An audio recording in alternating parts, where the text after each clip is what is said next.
सर्व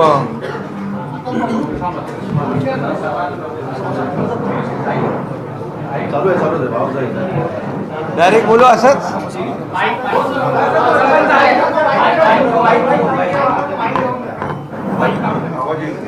सर्व पत्रकार मित्रांचं स्वागत.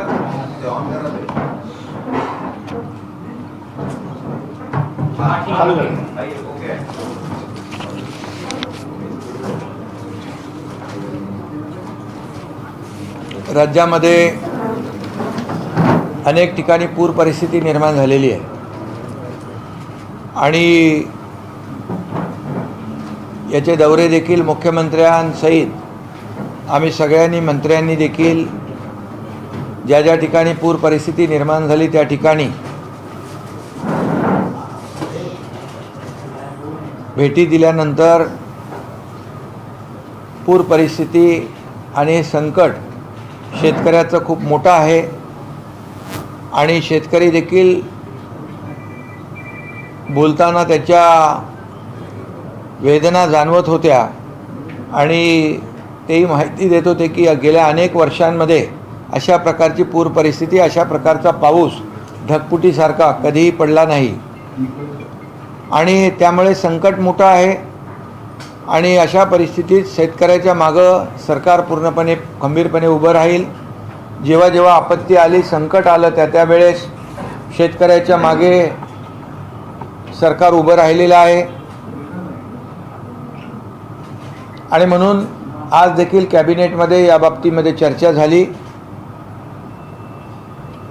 संकट मोठं आहे आणि त्याच दृष्टिकोनातून शेतकऱ्याला देखील मदत देताना सरकार हात आखडता घेणार नाही.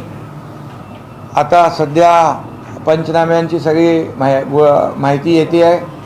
जवळपास 60 लाख हेक्टर जमिनीचं पिकांचं नुकसान झालेलं आहे असा आकडा आतापर्यंत आलेला आहे आणि पुढच्या 2-3 दिवसामध्ये संपूर्ण नुकसानीचं प्रमाण आणि आकडे येतील. पण एकंदरीत सर्वांचीच आमची भावना आहे की शेतकऱ्याला मदत करताना अटी शर्ती नियम बाजूला ठेवून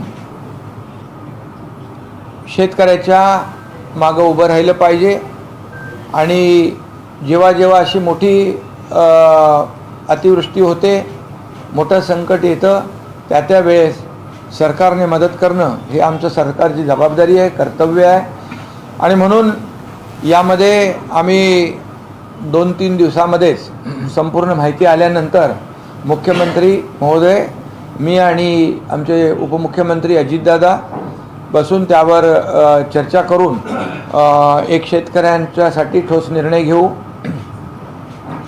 मी आधीच सांगितलं की जे काही नियम अटी शर्ती ज्या आहेत, या नियम अटी शर्ती ज्यावेळी यापूर्वी देखील तशा प्रकारचा निर्णय सरकारने घेतला होता आणि हे संकट तर आणखी मोठं आहे आणि या संकटामध्ये पिकांचं तर मोठं नुकसान झालेलं आहे. त्याचबरोबर जमीन खरडून गेलेली आहे, मोठ्या प्रमाणामध्ये नदीच्या प्रवाहामध्ये जमीन वाहून गेलेली आहे. त्याचबरोबर पशुधनाचं मोठं नुकसान झालेलं आहे. त्याचबरोबर घरांची पडझड झालेली आहे, काही ठिकाणी जीवितहानी झालेली आहे आणि एकंदरीत आता पण पाऊस थांबला असला तरीसुद्धा नदीचं जे काही प्रवाह आहे नदीचा, तो त्या प्रवाहामुळे देखील आतापर्यंत देखील काही घरं पाण्याखाली आहेत आणि म्हणून त्यांना मदत करत असताना सरकार कुठलाही हात आखडता घेणार नाही. हे पुन्हा एकदा मी सांगतो. शेतकऱ्याला वाऱ्यावर सोडलं जाणार नाही, मी पुन्हा एकदा सांगतो. आणि अशा परिस्थितीमध्ये यामध्ये आम्ही केंद्रीय गृहमंत्री अमित शाह साहेब, सहकार मंत्री, त्यांनाही निवेदन दिलं. देवेंद्रजी आणि मी होतो शेतकऱ्यांच्या मदतीबाबत.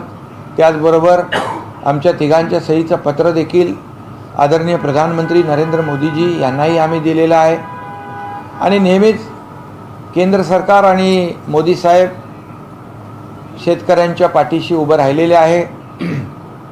अनेक योजना शेतकऱ्यांसाठी केंद्राने देखील केल्यात, राज्याने देखील केलेल्या शेतकरी सन्मान योजना सारख्या योजना, आणि त्यामुळे राज्य आणि केंद्र सरकार पूर्णपणे शेतकऱ्यांच्या मागं उभं राहील ही प्रथम मी या ठिकाणी ग्वाही देऊ इच्छितो. आणि आमच्या मंत्रिमंडळातल्या सर्व मंत्री महोदयांच्या देखील भावना शेतकऱ्यांच्याबद्दल अशाच अतिशय संवेदनशील होत्या, आणि म्हणून यांना मदत करणं हे सगळ्यांचं आपलं कर्तव्य आहे. सरकार तर बिलकुल मदत करणार आणि शेतकऱ्याच्या मागं उभं राहणार. त्याचबरोबर आपण देखील सगळ्यांनीच अशी वेळ आहे जे जे करता येईल ते शेतकऱ्यांसाठी केलं पाहिजे. आणि म्हणूनच आम्ही प्रत्यक्ष बांधावर जाऊन शेतकऱ्यांच्या घरातली देखील परिस्थिती पाहिली, त्यांच्या शेताची नुकसानीची परिस्थिती पाहिली, त्यांच्या पशुधनाची जी काही वाताहत झाली तेही पाहिलेलं आहे. आणि म्हणून त्यांना तात्काळ जीवनावश्यक वस्तू देण्याची आवश्यकता आहे. ते देखील सरकारने 10,000 रुपये देण्याची सुरुवात केलेली आहे. गहू आणि तांदूळ देखील त्यांना देण्याची सुरुवात झाली आहे. आणि अशा परिस्थितीत सगळ्यांनी एकत्र येऊन सत्ताधारी विरोधक किंवा असं काही याच्यामध्ये कुणी राजकारण करण्याची आवश्यकता नाही. मोठ्या प्रमाणावर त्यांना मदतीची आवश्यकता आहे. त्यांच्या विद्यार्थ्यांच्या वह्या पुस्तकांसकट त्यांचा कपडा लत्ता सगळं जे जे काय सगळं भिजून गेलेलं आहे आणि वाहून गेलेलं आहे. आणि म्हणून आम्ही जी काही मदत गेल्या आठवड्यापासून तिकडे पाठवण्याचं सुरुवात केलेली आहे.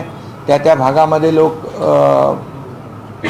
शेतकऱ्यांना आमचे कार्यकर्ते पदाधिकारी त्याचं वाटप करतात. आजही मोठ्या प्रमाणावर, कालही गाड्या इथून गेल्या, आजही जातील, उद्याही जातील, आणि संपूर्ण शेवटच्या शेतकऱ्याला मदत मिळेपर्यंत ही मदत बिलकुल चालू राहील. सरकार देखील पूर्णपणे मदत करतं आहे. आणि त्याचबरोबर साथीचे आजार पसरू नये म्हणून देखील तिथे स्वच्छता झाली पाहिजे, साफसफाई झाली पाहिजे. जसं आपण पुरामध्ये यापूर्वी कोल्हापूरमध्ये, महाडमध्ये, चिपळूणमध्ये जशी यंत्रणा लावली होती तशा प्रकारची यंत्रणा लावून आरोग्यमंत्र्यांशी देखील माझी चर्चा झाली. आणि स्वच्छता, साफसफाई, फवारणी आणि मेडिकल कॅम्प हे मोठ्या प्रमाणावर तिथं आयोजित करण्यात येत आहेत. मोठी डॉक्टरांची टीम देखील त्या ठिकाणी पोचली. काही आपल्या आरोग्य विभागाचे देखील टीम आहे काही, आणि काही आपले खाजगी डॉक्टर्स आहेत, प्रायव्हेट डॉक्टर आहेत, त्यांचे हॉस्पिटल्स आहेत, दवाखाने आहेत, ते देखील दरवेळेप्रमाणे त्या ठिकाणी त्यांचं योगदान देत आहेत. आणि अशा परिस्थितीमध्ये लोकांच्या मागं जीवनावश्यक वस्तू, अन्नधान्य हे आहेच, परंतु त्याचबरोबर मोठ्या प्रमाणावर तिकडे चिखल, माती वाहून आलेली आहे. त्याच्यात देखील आपल्याला त्यांना मदत केली पाहिजे. त्या मदतीची देखील त्याचंही नियोजन आपले कार्यकर्ते करतायत. फवारणी असेल, त्याचबरोबर आरोग्य व्यवस्था मी आपल्याला सांगितलेलं आहे. कारण कोल्हापूरमध्ये जेव्हा अशाच प्रकारचा पूर आला होता, जनावरं वाहून गेली होती, तशी जनावरं इथे वाहून गेली, मृत्यू झालेले आहेत. आणि तेव्हा देखील आम्ही जी प्रिकॉशन घेतली होती त्यामुळे कोल्हापूरमध्ये साथीचे आजार पसरले नव्हते. आणि म्हणून साथीचे आजार पसरू नये म्हणून देखील पूर्णपणे आपली यंत्रणा जी आहे अलर्ट मोडवर आलेली आहे. आणि बिलकुल ज्या ज्या ठिकाणी आवश्यक आहे त्या ठिकाणी सर्व मदत केली जाईल.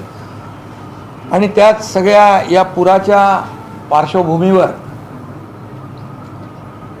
शिवसेना आणि आपत्ती, जिथे आपत्ती तिथे शिवसेना, जिथे संकट तिथे शिवसेना, हे जे काय समीकरण आहे. आणि जिथे आपल्याला माहीत आहे जिथे जिथे संकट येतं, आपत्ती येते, मी एकनाथ शिंदे देखील तिथे सगळ्यात अगोदर धावून जातो. हे काय कर्तव्य म्हणून, जबाबदारी म्हणून आपण करत असतो. आणि एक भावना ती जी काही मनामध्ये असते की आपल्या लोकांना मदत केली पाहिजे. आणि म्हणून आपत्ती तिथे शिवसेना, संकट तिथे शिवसेना हे काही धोरण आहे आमचं. हे खऱ्या अर्थाने 80% समाजकारण, बाळासाहेबांचं जे काही धोरण आहे, धर्मवीर आनंद दिघे साहेबांनी जे काही आम्हाला शिकवण दिलेली आहे की संकट काळामध्ये उभं राहा.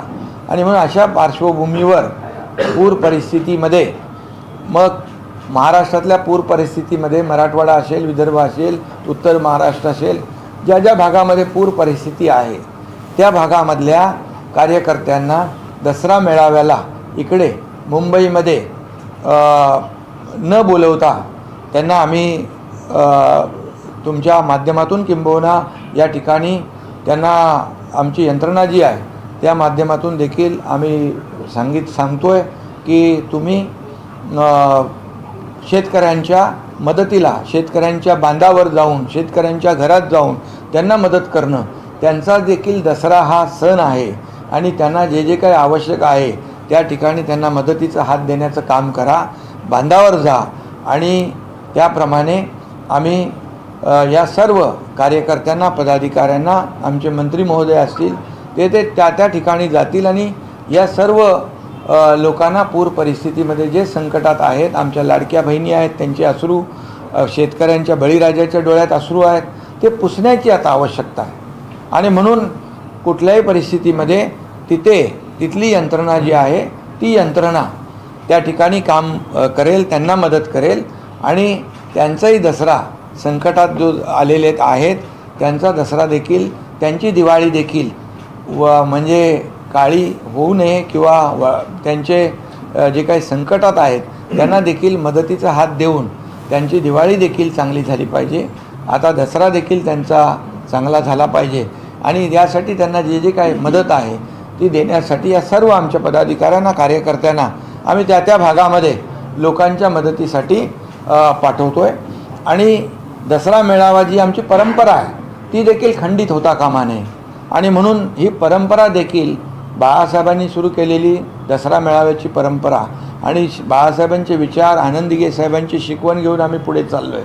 त्यामुळे मुंबई आणि ठाणे या भागातले जे कार्यकर्ते आहेत, जवळचे कार्यकर्ते जे आहेत, MMR मधले कार्यकर्ते आहेत, हे कार्यकर्ते म्हणजे आजूबाजूला जे जवळ आहेत तिथे आता पूर परिस्थिती नाही आहे अशा ठिकाणचे लोक हे दसरा मेळाव्याला त्यांनाच बोलवणार आणि दसरा मेळाव्याची परंपरा देखील खंड पडू न देता ती सुरू राहील.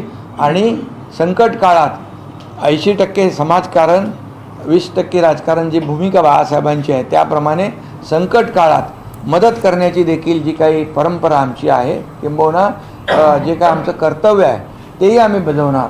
आणि त्यामुळे तर शेतकऱ्यांना मदत देताना सरकार हात आखडता घेणार नाही असं उपमुख्यमंत्री एकनाथ शिंदे यांनी म्हटलंय. पुढील 2-3 दिवसात संपूर्ण आकडेवारी समोर येईल. 60 लाख हेक्टरवर नुकसान झालेलं आहे अशी माहिती सुद्धा त्यांनी दिली आहे.